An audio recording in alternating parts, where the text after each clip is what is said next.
Good morning, everyone. My name is Denise Lucy.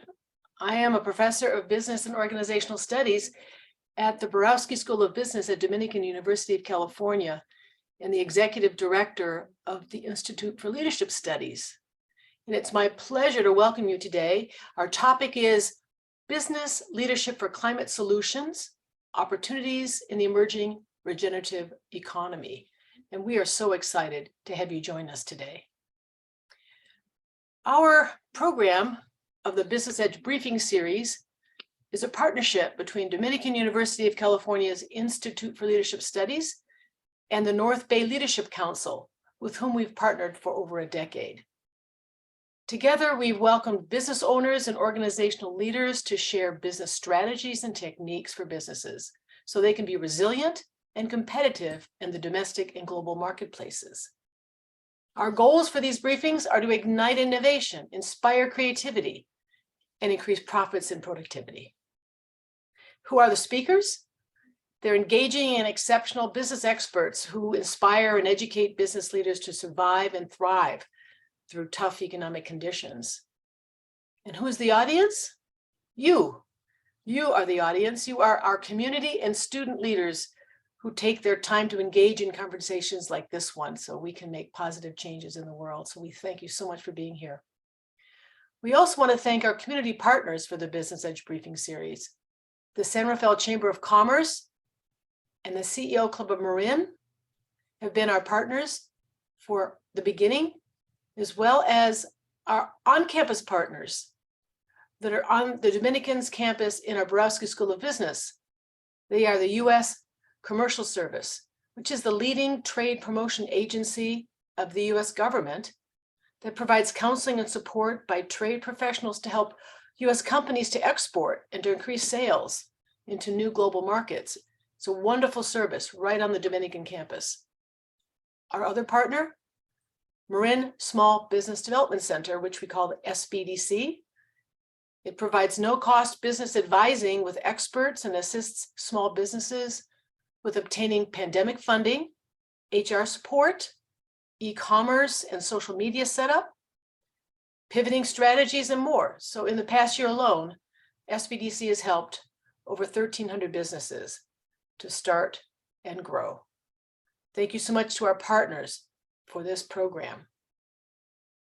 Cynthia Murray, CEO of the North Bay Leadership Council, will introduce our presenters and moderate the Q&A today. And we ask that you please enter your questions into the Q&A chat. She will tell us more about how she'd like you to proceed with that. Cynthia, could you please tell our guests about the North Bay Leadership Council? And thank you so much for introducing our presenters and for facilitating our program today.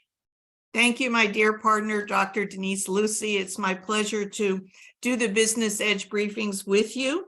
North Bay Leadership Council is an employer-led public policy advocacy organization. We represent the leading employers in Marin, Sonoma, and Napa counties. And doing programs like this is part of our mission to help keep the public informed and educated about various business issues, of which climate adaptation is certainly one of our top priorities. As Denise said, we want you to please put your questions in the Q&A section, and we will get to as many as we can after the presentation. And also, we're recording this, and we will share the recording and the slides with anyone who's interested in seeing it, so you don't have to frantically take notes with all the information that's going to be presented today. And now it's my pleasure to introduce our presenters, Dr. Lisa Friedman and Dr. Herman Geer. They are the co-founders of Enterprise Development Group based in Palo Alto. They are also the co-authors of the Dynamic Enterprise, Tools for Turning Chaos into Strategy and Strategy into Action. Lisa works with leaders globally to set a clear innovation strategy and build the practices and organization that will enable their people to create the future together.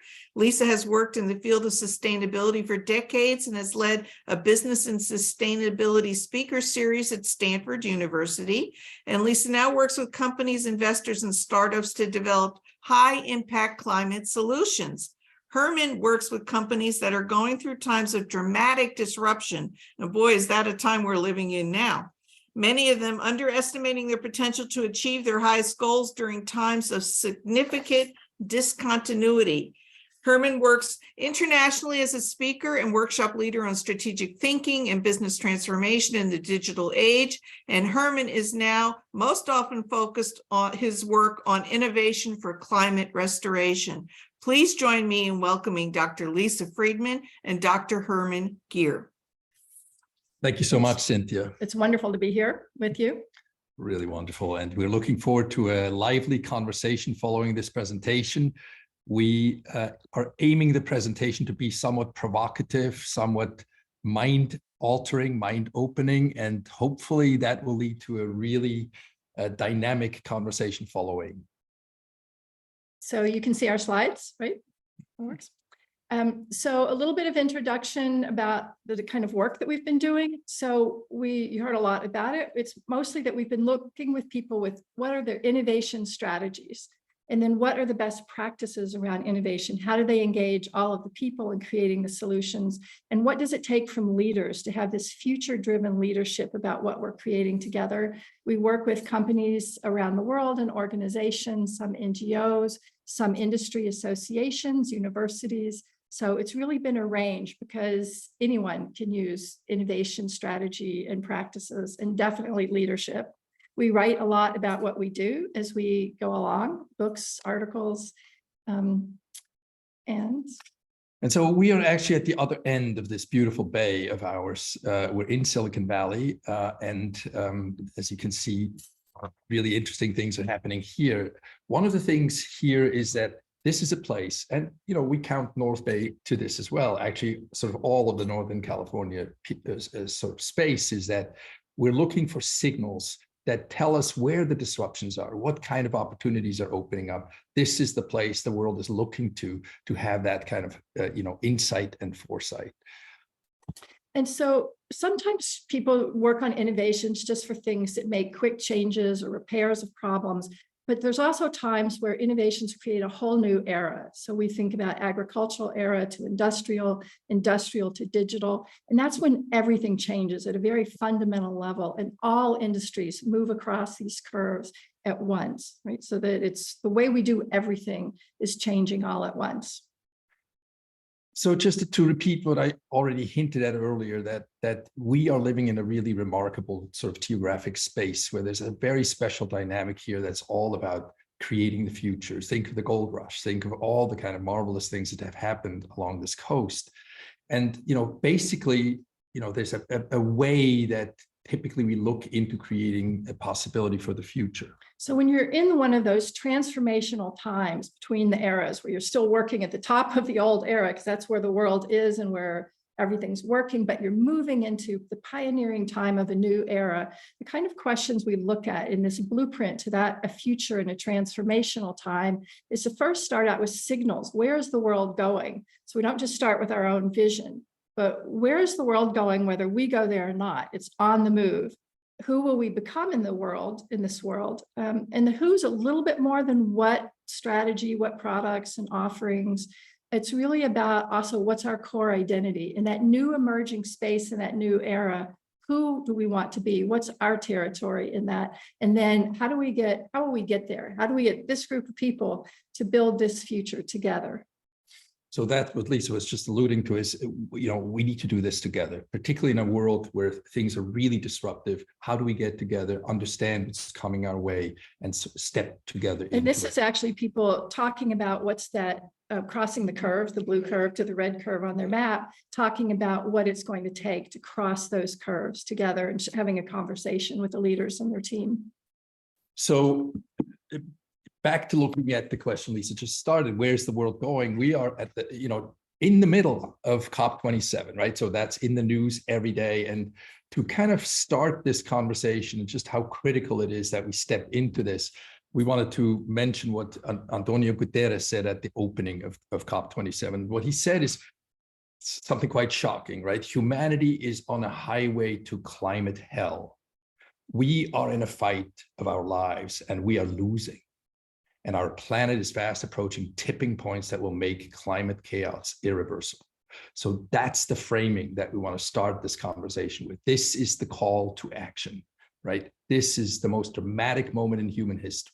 How do we, how do we face that? And here's some other really interesting signals where leaders in several different industries, Bill Gates or John Doerr or Paul Hawken, a local leader, are saying, how do we avoid this crisis? How do we enter it at speed and scale so that we can end this climate crisis in one generation? And so a local venture capitalist in Silicon Valley, John Doerr and his wife, are looking at they've just given $1.1 billion to Stanford to start the sustainability and climate school. And they've gotten other investors as well to put in another $500 million, another 500 million. So they're going to have $1.6 billion.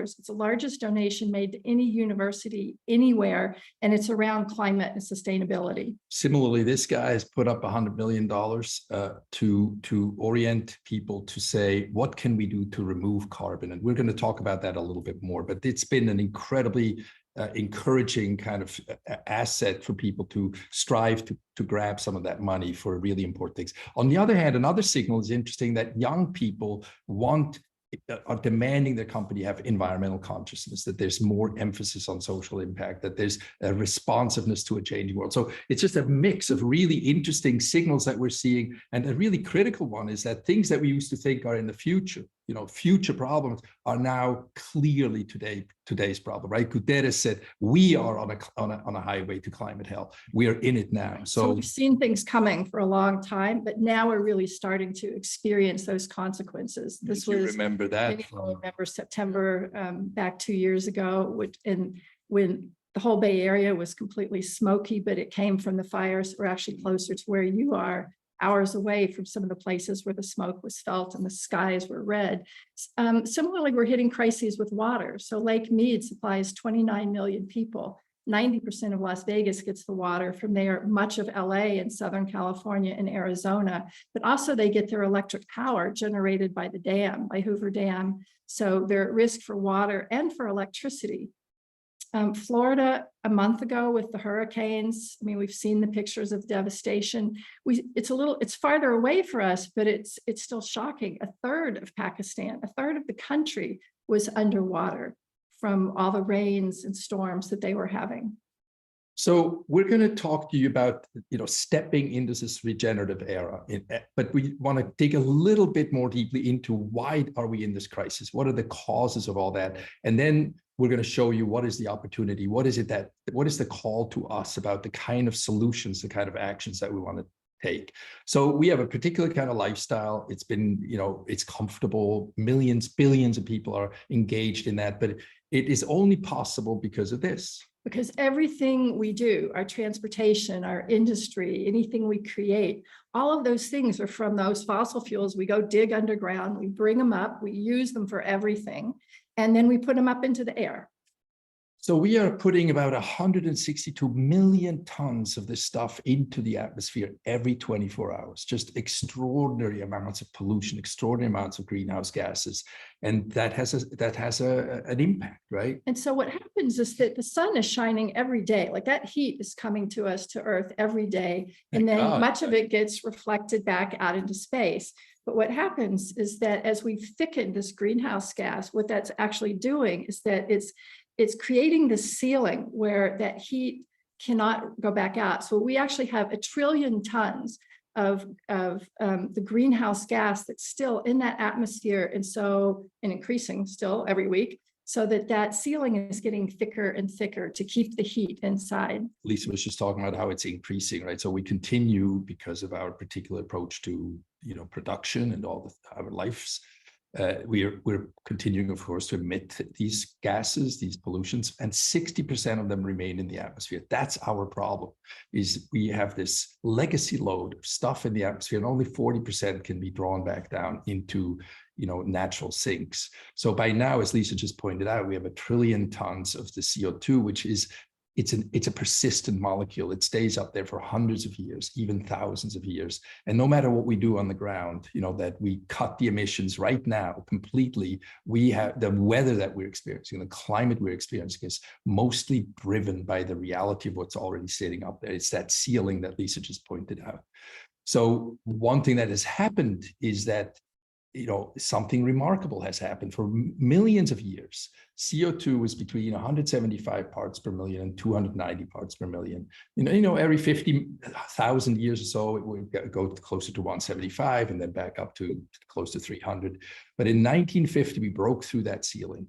Never in the history of Homo sapiens, of our species, has the atmosphere been like that. And by now we're at 420 parts. No human has lived with the level of greenhouse gas we have today. It's a bit of a shocking thought. And we actually know what it looks like at 400 parts per million, right? At the time, 3 million years ago, when it was last at 400 plus parts per million, it was 3 to 4 degrees Celsius warmer than it is today. There was no ice in the northern hemisphere, and the water was 60 feet higher and 180 miles further inland than it is today. So we know what it means, what's coming, right? And so people will often ask, well, but wait, if we're already at that level of greenhouse gas that Florida was underwater, why isn't it underwater now?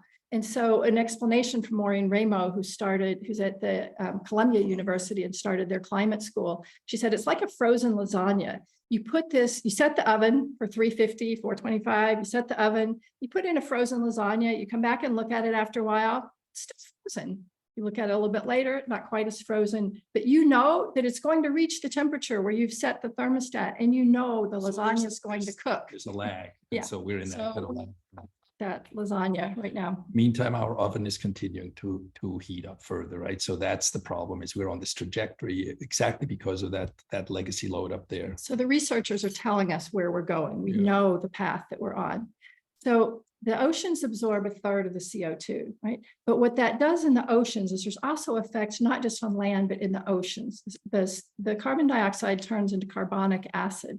And so that's making the oceans much more acidic. And at the current rates, they will be 170% more acidic by the end of the century. And that's just too acidic for 97% of the life in the ocean. So we want to take a breath and not just go on to the next slide, that we shouldn't hear we're killing the life in the ocean and then just go next. To really be able to take in, because that's not our intent. I often think sometimes I wake up and by 9:30 in the morning, I've already done damage I never intended to do, So we're the first generation to know all of this. And there's different degrees of knowing it. You know it, you hear it, and then you know it deeper and you know it deeper. And we're beginning to really know what we know, because we're also the last generation that can do something about this. So we wanted to just go over that to kind of give you a better sense of what is Guterres talking about in terms of this highway to climate hell, right? This is the thing that highway is made of. And so there's an interesting sort of psychological challenge we all have to face, which is that we are used to this gorgeous planet, right? How lucky we are to be on this beautiful, familiar, verdant planet. But the reality, of course, is that we actually have landed on a new planet in a way, right? We are finding ourselves in a very different place. And our task now is to actually reestablish the Earth as a hospitable planet through reducing emissions, through removing what's up there and restoring our biological spheres. So it's up to us to transition it through our work. And now we want to move into that conversation, is how do we actually actively promote stuff that repairs, that restores the planet that is going to be livable over the long term. So that's our background. Now we want to talk about the opportunities that creates, right? There's something very critical that's going on. So if we go back to those eras, like here's, the agriculture, industrial, digital, but actually we're hitting a wall. We're on such a roll. We have so many great new digital technologies and AI and predictive maintenance and autonomous, anything that moves, but we're hitting a wall because nature's saying, wait, remember me? All of these things are happening on a living biological planet, and sometimes the wall's hitting us. This is Phoenix, where my brother lives, last year. But we're also, the way we've done other eras, we're starting a whole new era, this regenerative era. So we're at that very pioneering early point of this new era. And it's really a question, can we build it fast enough? Well, we've done this before, and we've industrialized everything. We've digitized everything. And that's really our appeal to you, to this group that's here today, is let's step into that, recognizing that this is really where we're heading. Why not actively step into it, right? So Swiss Re just put out a article, a piece of research where they said that the climate economy is about to explode, right? Fighting climate is going to cost $150 trillion, Bank of America says. So there are already numbers attached to this regenerative economy. Not only is it a regenerative era, it's an economy that's built on that new era. And that's our appeal And to it has you is massive amounts of money in it at the moment because people are actually recognizing how urgent the situation is. And it's not going to go away, right? This is a thing that's going to be increasingly become the driver of our economic reality. So, Mark Carney, who used to run the Bank of England, said companies that don't step into that don't sign on to this are going to go bankrupt. And that's true in all these shifts and eras, right? Anytime an era changes, if you're a laggard, you're going to be at risk. Banks are shifting the loans away from companies. Now, down here, the VC business says this is where the money goes, right? This is what we want to see. The Silicon Valley young people are wanting to be in that. They're the optimists that say, I want to be in climate tech. So climate tech is the big new buzz here. And so it's grown by 80% from between 2020 and 21, reaching $58 billion. And in the power sector, it actually increased 180% year to year. So when we talk about climate tech, it's a whole bunch of, there's a lot of detail on this. By the way, you're going to get these slides, so feel free to dig into them deeper. But it's about the food system, about renewables, about mobility, new ways to get around. It's about storage of energy storage, et cetera, right? So about what's getting financed. And exactly. And this is an incredible growth territory. People like Bill Gates are getting involved actively in it. He put in $1.5 billion and got more money from his buddies. So he's actually working with other leaders from around the world. So he has Jack Ma from Alibaba, or Reid Hoffman from LinkedIn, or Richard Branson, Jeff Bezos. So, and leaders from lots of different countries all around the world are moving into this as well. And you can also, if you go on Breakthrough Energy Ventures online, you can see the kind of energy startups that they're looking at and what the new technologies are. So there's a lot of new things on the horizon, new kinds of companies emerging, and new funding and support from world leaders going into that want them to succeed. So it's a time for moonshots for all of us, right? And so here's a few more signals. One is from Walmart, right? So president of Walmart says, as a society, we're at an inflection point. If we don't step in now, we may not have an opportunity to do so later, right? These are incredibly important messages to hear from our leaders. And then Google is doing this as well. So they've committed to be carbon free by 2030, not just negative where they'll be putting carbon up into the air, but then taking it out somewhere else with offsets. No, they're looking at how to run their own operations carbon free, 24 hours a day, every day of the week, every week of the year. What's really interesting about those kind of big projects that these large companies are doing is that they realize that by making these commitments, they create whole new industries, a whole new set of new jobs. And that's really that's what it takes. It's an interesting dynamic. So interesting, Nestle, they're investing $1.3 billion. But what's really interesting there is that they're investing the money so that their farmers, their suppliers can move into conservation, into regeneration of water cycles, into a totally different way to approach agriculture. That's sort of another really important signal, right? And then you have a lot of local companies. We just picked up a few, but some say the future's in our hands. There's something from your climate center up there, which is a remarkable resource. If you haven't connected to it, please check them out. It's a quarry operator that is making a really big impact on how to be a climate leader.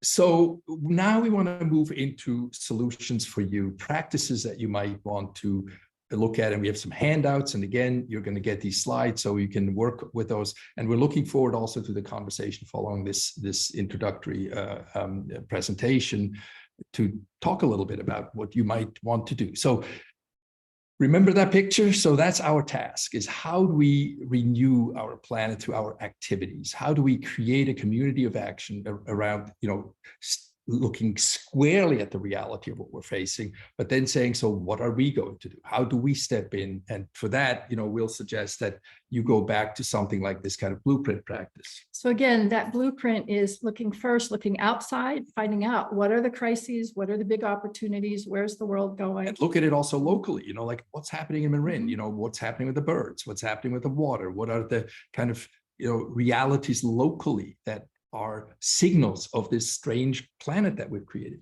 And then making some decision together, whether it's one leader or a group of leaders or a team or company, to say, who do we want to become? What's our part in that? What do we want to do to contribute to solutions? And then how will we get there together? How will we engage the people who need to be engaged? So this is just a close-up of that in terms of what's in that blueprint, which is the top half of the blueprint is about the business, which is looking outside at the external trends, but thinking about what in that task circle at the top, what would be our strategy, our products, our services, our offerings, what prototypes, where might we start? And the lower half is about the organization. In order to do that, do we need different departments, or do we need different skills? Do we need to incent people in different ways or different kind of funding? We need to recruit or train our people. Over in the people bubble on the right, lower right, is what talent do they need and what capabilities? How do they work across boundaries? How do we ensure our people are capable and engaged in this?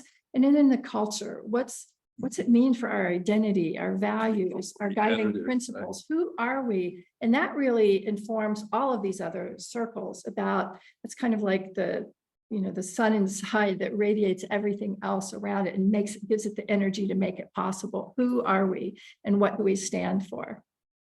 And then what's important is that now those circles are the ones over at the right, to get your people from here to build this future together, is it actually takes 3 drivers for this regenerative enterprise. And the drivers are people.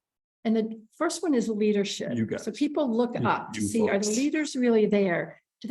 Are they inspiring us? Are they committing it? Are they committed to making us capable and engaging us? So what are the leadership actions to really get your people engaged to create this future together? Who are the different stakeholders? They may be inside the company, they may be outside. There may be some you engage first and you try certain steps and then you expand it to bring other people in. And in that lower arch is, how do we make our people capable? Are there training? Do we need workshops? Are there online platforms or tools or connections with people outside?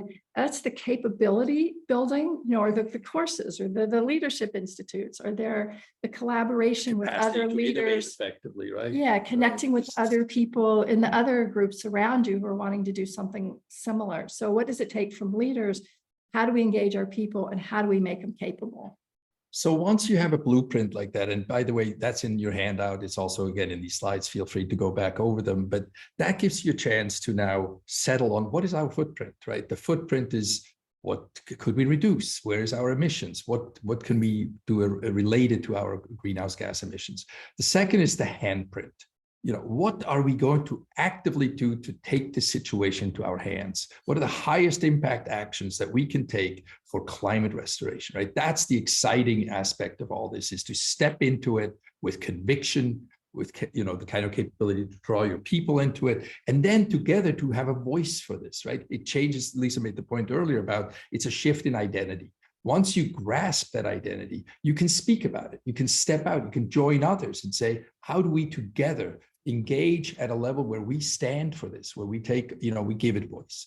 You want to talk about a couple of quick examples. This was one group that wanted to put solar on their roof to get green energy, but then they realized that they didn't have that much roof space, and they were surrounded by some areas that were ag lands and lots of farmland that could also handle the shade. And so they said, great, can we put solar on your farms? And they actually were able to put much more solar than they could have on their building, and it made it a whole community effort. It added new capabilities for the farmers, right? They're and called money. photovoltaics. Right. It's really... Then another one that's interesting is students in the Netherlands actually created as a project a cartridge that goes in a car that, as people drive, that any car could use, that it absorbs CO2 out of the air. And then particularly if you have an electric car, when you charge a car, they would also think about how to build the infrastructure for this so that you could do a cartridge exchange and then take your full cartridge, get back an empty cartridge, plug it in, and the more you drive your zero emission vehicle, you're also cleaning the air, removing carbon as you go. What I love about this example is that the car typically is viewed as an instrument of transport, right? It takes us from A to B. But what we're seeing here is with this new consciousness of we need to restore our planet, it can become an instrument for restoration, right? And that's really something that is interesting. So now to Lumi. Here's one of the local businesses near us, and Fuki Sushi is this wonderful Japanese restaurant that's I extremely get hungry thinking popular. about it. Yeah, and just to show the level of things. So Lumi Gardner's one of the owners, family owned and restaurant. And so she really made her personal commitment to it. And then she got her staff engaged, and they're responding really positively to this. They've been making choices on products. So even though they had great beef dishes on the menu, they're saying no more beef, no red listed fish, all organic produce. She's been connecting in with suppliers and distributors on that, and is actually starting to change the way some of the suppliers and distributors are acting as well. They're also designing it into all the processes, the basic things they do day to day. One of the employees came up with the idea that people leave water and in their glasses and don't drink it. Why don't we gather that water? They put it in big buckets, and they're growing lots of plants around the restaurant, and they'll water the plants with that extra water so they won't waste water. And so they're engaging customers in this, and they're really being seen as a climate leader in this. So just to kind of go over that, what it tells you is that this is like a ladder of sustainability, or regeneration, right? It can be just a product, right? They did with the fish. It can be a process with the water and how we're going to save water. It can be lots of places are looking at their buildings, their facilities. Maybe it's a whole new business model about it affects what you're selling or what you're doing. It can be a whole company focus. When you get everybody engaged, employees come up, or people on the front lines come up with something that's just Patagonia. Yeah. So that people come up with their own ideas because they know their work often better than the leaders. It can be part of the brand identity, because you can do all this and not put it in your brand, right? But you can get, with Fuki Sushi, they got known for that they're champions of sustainability, engaging customers, getting your supplier and partner network, and then maybe working with your whole industry. So it can be something small with a couple of people and a team, but it can go out to be really advocacy for the industry you know best, and kind of everywhere in between. So a lot is going on up in the North Bay. Please, there's just a few resources. You all know them. Cool Petaluma is really a cool project. Sonoma Clean Power, et cetera, et cetera. You see them there. Sustainable Marin. There's a lot going on. Marin can. Please connect with them, communicate, come together. There's probably a lot of things know and have on our slides, so feel free to let us know other efforts that are going on. Cynthia's really good, well connected. I mean, probably many of you are also. So we have a little bit of a handout for you that we encourage you to take. The one is, sit down with this little drawing and start to think about what is changing in the market, directly where you are. What does that mean for your products and services, et cetera? Just go through that, and then think a little bit about your footprint, your handprint, and really importantly about your voice, right? How can you step into this and be seen for this kind of development? And with that, let's regenerate together. Because it's time. We need to do it together. We are going to stop our share and hand it over to Cynthia. Thank you so much, Herman and Lisa. That was fantastic. And in the Q&A, someone said it's the best outline of the issues they've seen. So bravo to you. So as Herman just said, we are now going to take your questions. Please put them into the Q&A, and we will get to as many as we can. I think one of the takeaways for me, and what I appreciated what you said, was that any size business could play a role, could be a leader. And we really, because in Marin and in the North Bay, like 90% of our businesses are 10 employees or less. And sometimes the solutions that are out there are for a larger company. But I think that what you outlined was really something that virtually any business could do at some scale, which is really what we're talking about, right? We all do our part. We do what we can at the scale we can. And as we make progress, we try and ramp it up. Is there other resources that you've seen? I don't see like the chambers of commerce really putting a lot of this out yet, or some of the business groups. I tried to, through the North Bay Leadership Council, put out information, but is there other places they can tap into or ally themselves with to be better about this? Well, absolutely. So there's a recent book that just came out, is Climate Restoration by Peter Fikowski and Carol Douglas. With a G-L-I-S. And there's associated with that important book, it sort of reframes this whole story around something we just talked about, around restoration, right? About there's this whole movement now starting to come from drawdown to restoration to repair that basically speaks to the need for us to step in and not just stop emitting stuff, because that's not really the only problem, right? We have to actively do what we just talked about. And so there's a North Bay chapter of the Foundation for Climate Restoration. They're pretty much everywhere. They're over at COP27 right now. So it's a local effort that started here. There's the Citizen Climate Lobby that's interesting to join. Lots of good things happening there. But also any of those organizations that we put up on the slides, and then also that there's incubators that are going on, and seeing the startups and getting to know what are the solutions getting created where you are, what are the funding sources getting created where you are. Talk about air miners a bit. That's an interesting. Yeah, air miners is also, it's about removing carbon. So air miners has a course that's online and has connections, but it's all about supporting anything that gets carbon out of the air. Right. So some things are about reducing emissions, but they're about bringing down the carbon, that trillion tons that's already up there. How do we get it out of there and bring it back down? And what are all the different ways? What are biological solutions, mechanical solutions, technical solutions? They have a wonderful online so they're camp. airminers.org. That's very worthwhile looking at. ClimateReality.org is also has trainings online. Amazing. And information. Trainings. So there's a lot out there just in the last year. It feels like what's available has exploded. But I'd also say if your Chamber of Commerce is not doing something, go join them and see what you can get them to do. Let's do this talk together. Or just a chamber. They're going to go there, right? But I mean, this is a new era. This is a new economy. They're not going to be able to not go there, right?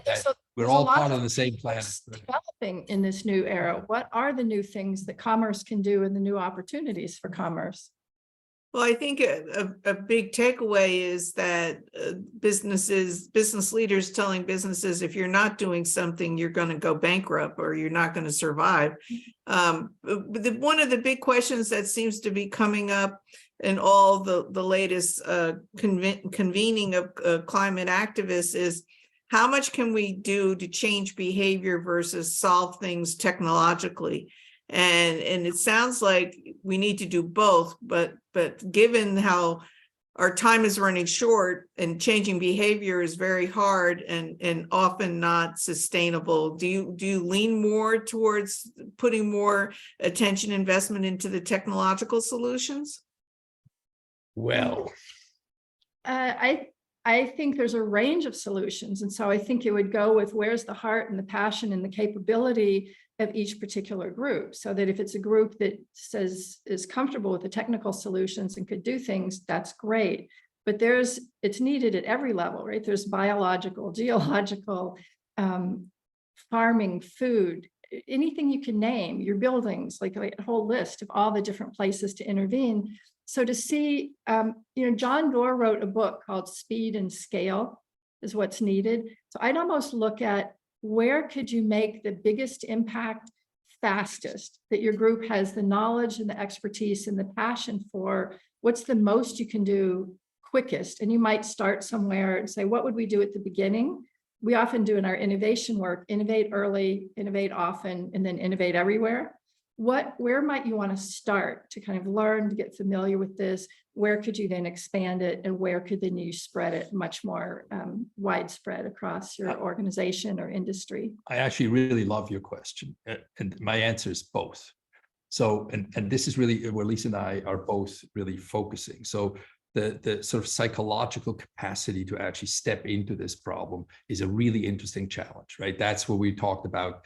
what if we reimagine ourselves on a new planet that has these kind of conditions? What would that do to us psychologically, right? Because humans, when they step into new territory, are really imaginative.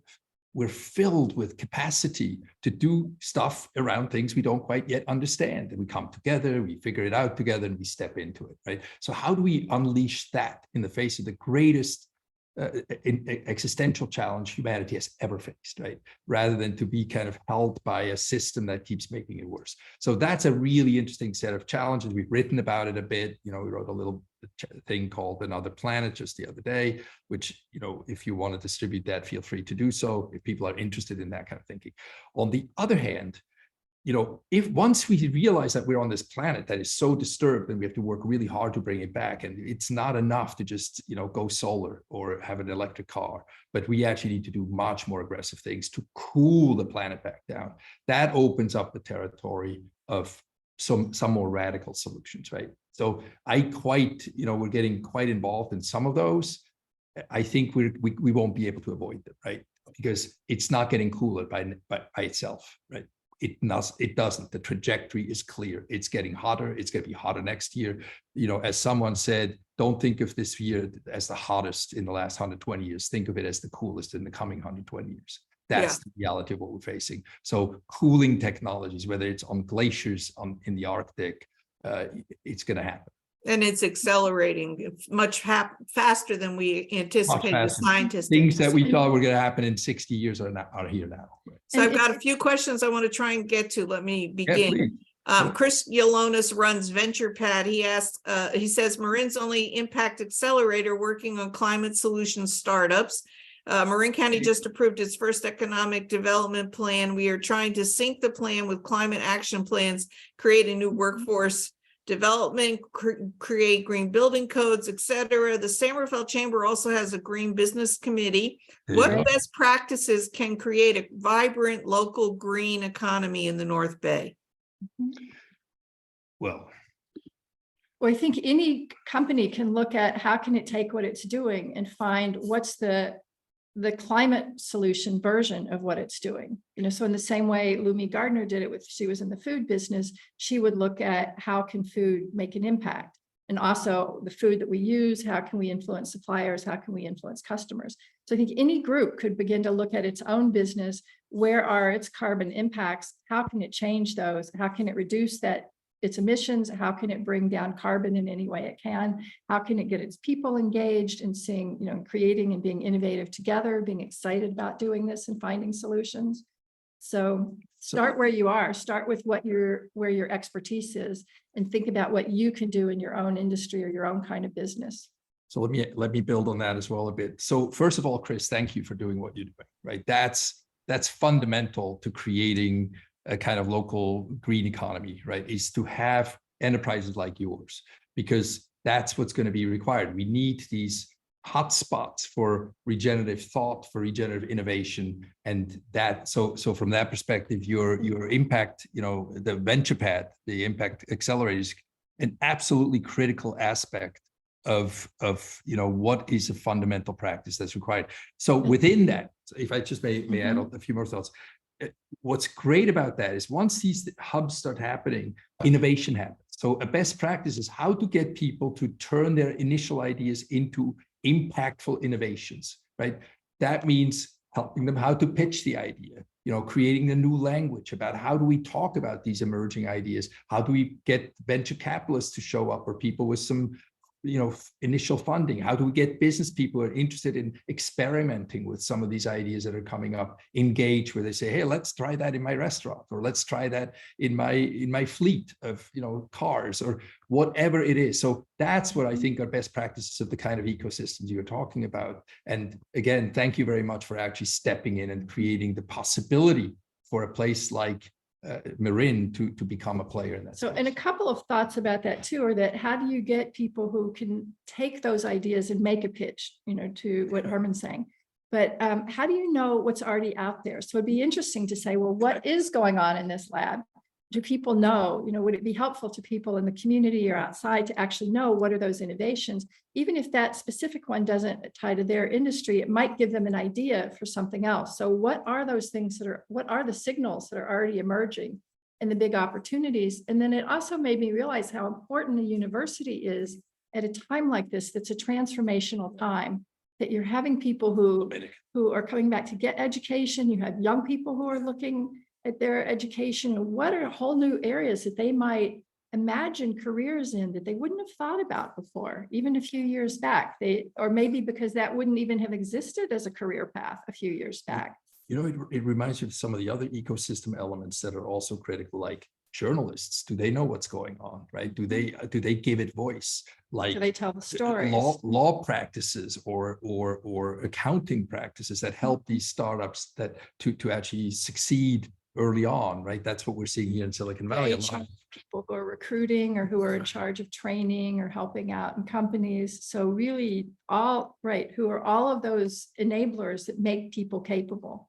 Are they then It's also reminding me of, B Corps, where they have a third party that goes out and ensures that they're doing what they say they're doing, because we've heard a lot about greenwashing, where companies will say they're doing things or will do things, and do they actually do it? But there's also like checklists and ways that, can give you ideas and you can go up different levels. I wonder if there's a need for more structure for green businesses to really know what the opportunities are, and then to know where to get resources to go up the ladder.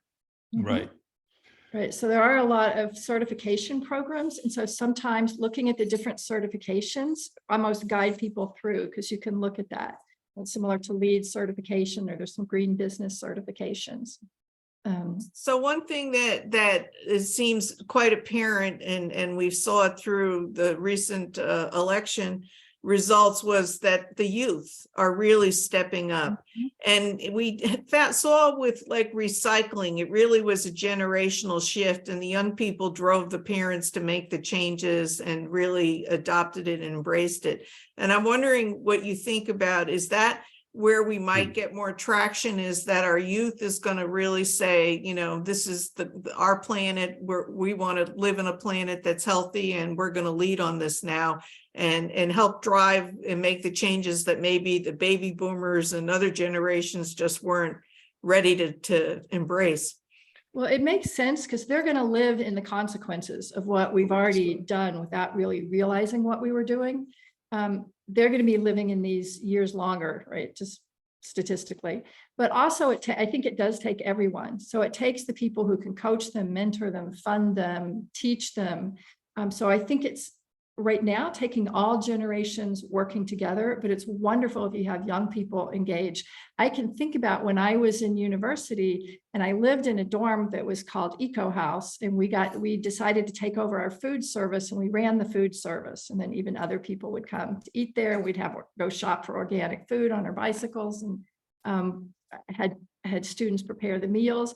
But if I think about how my student experiences have an influence on what I'm doing now. I was 19 when I lived there, but the connections I made, the point of view that I got, there's been themes of that in my work for decades. So, that it carries along what young people do. It's not just that you do it only when you're young. It influences what you do through your whole life. I wonder whether Dr. Lucy sees any of that manifested in the students, and I think what's really interesting there is we saw that, we pointed at a signal where young people as employees are expecting certain things from their employers.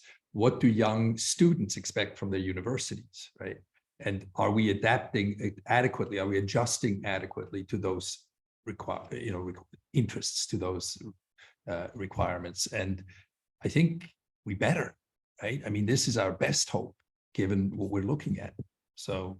Well, and a big part of education is preparing to go into a career. And I think, Lisa, you were smart in identifying that some of the careers may not exist today that we need our students to be prepared for, but we also need to create the job so that they have an interest that when they graduate, they'll have a job to go to. So What I see a lot is there's such a need for greater investment by not only business, but by our government. And I know we've seen some in the Biden administration, and the infrastructure bill that they passed was really the first time we've seen a lot of investment, not nearly enough, obviously, but into climate adaptation. And our state has done some work, but I think that that's something we all need to advocate for, and say, you know, when we look at where our budget priorities should be, we've got to make sure that this stays at the top of the heap. What do you think?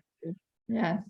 Well, I mean, that takes me back to that article from Credit Suisse where they said, you know, this climate economy is ready to explode, and they are crediting the Inflation Reduction Act for that. They're saying, even though it doesn't, you just made the point, it's probably not exactly enough, but it's actually enough to trigger something really big, revolutionary, in fact. And so the combination between those triggers and then the rest of the economy starting to step in at a rate of 150 trillion bucks, it's inevitable, right? It's inevitable for that reason, because it's inevitable because we need it in order to survive as a species. I mean, this is about as big as it gets. And it could be interesting. These rebates kick in January from the Inflation Reduction Act. But, you know, even like thinking about for the restaurants, to switch out from a gas stove to electric, there's rebates for that. So it could be interesting for people from whatever industry you're in or the business you're in. Just check out what's in there and find out what are the rebates that people can apply for. And how does it impact your business, right? Are you stepping into that? One of the attendees is wondering, Lisa, you mentioned there are certification programs. Where can they find more information about them? And are there ones you would recommend over others?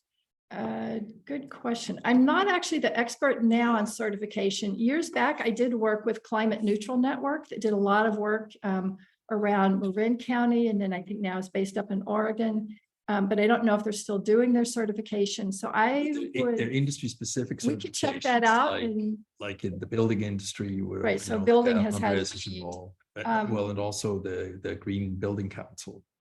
Right. And so they're nearly every industry. You guys can also look it up now to say what are the most current certifications, because I think even in the last year that there have been new certifications that are coming out.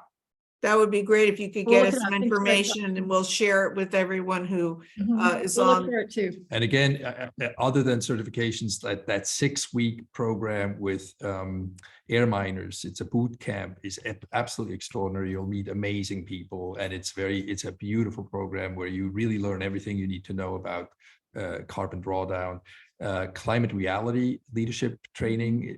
There's 40,000 people who've been trained. It's really a remarkable program that is also very accessible and another group very impactful that we're working with is called Eco Actus. Right, so it's Harvard. ECO and then ACT,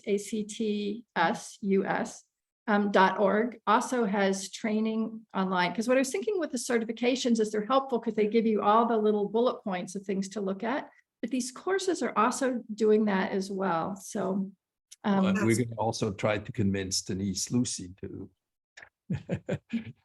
Dominicans going to step into this with a very developed process. So trained workforce on climate solution finance is critical enablers. What examples can you point to where local economy developers and local government leaders have created a focused workforce? So Google and their ruse, right? Google's real estate and workplace. What does ruse stand for? Real estate and workplace services. So it's the buildings, but it's also the energy inside, the food that's served inside, the air. So that they make a real commitment. But so, they're a larger company, but they make a real commitment so that every single department gets recruited to fit these commitments, gets bonuses based on their innovation in these areas. And similarly, I think Microsoft is doing some interesting stuff where they're having an internal kind of a tax. So if you take an airplane, you're going to have to pay a tax, out of your budget, but it gives you less of a budget because you didn't take the train or you didn't take the bicycle or whatever other options. We actually have a group coming here from South Africa because they want to come to California because they see California as leading in this area. And so, but their government is imposing, starting in another 2 years, huge fines for the carbon footprint that they have. So so the government can play a role as well in giving people big financial incentives to, it's cheaper to innovate your way out of this than to just pay a penalty for no reason other than the fact that you're making the atmosphere worse. And that's, one of the things I think that we need to keep advocating for is that the cost of not doing something is so much more expensive than the cost of making these changes, of making the adaptation, and that we as a global leader need to show the way, but we also have to help countries that are developing be able to do more, because we could make our air much better and reduce our emissions, but unless the rest of the world does it, we're still in a jam. And I think all of those organizations that are listed on the local organizations page, and then you all might add more if there's some more that should be on that list. Those are places where people can go and see what's already happening. What are the commitments? Where are the groups of people? How often do they meet? Each one of those already is in the midst of this work and has an agenda and has things they're working on. Well, go ahead, Herman. I was just Well, going to say we're out of time. It's been a wonderful conversation. I really appreciate it. It's I think a scary time at a deep level, and it's a really exciting time. So we kind of have both, and it's like up to us. Which way are things going to go? But there's, in all those groups, if you look at what all they're working on, it's pretty amazing. And then you look at what's happening. We'll go, well, is it going to be enough? What can we do? How can we make sure that it grows to be as important as it can be? Well, thank you very much, Dr. Lisa Friedman, Dr. Herman Geer. This has just been a terrific conversation, really good information presented.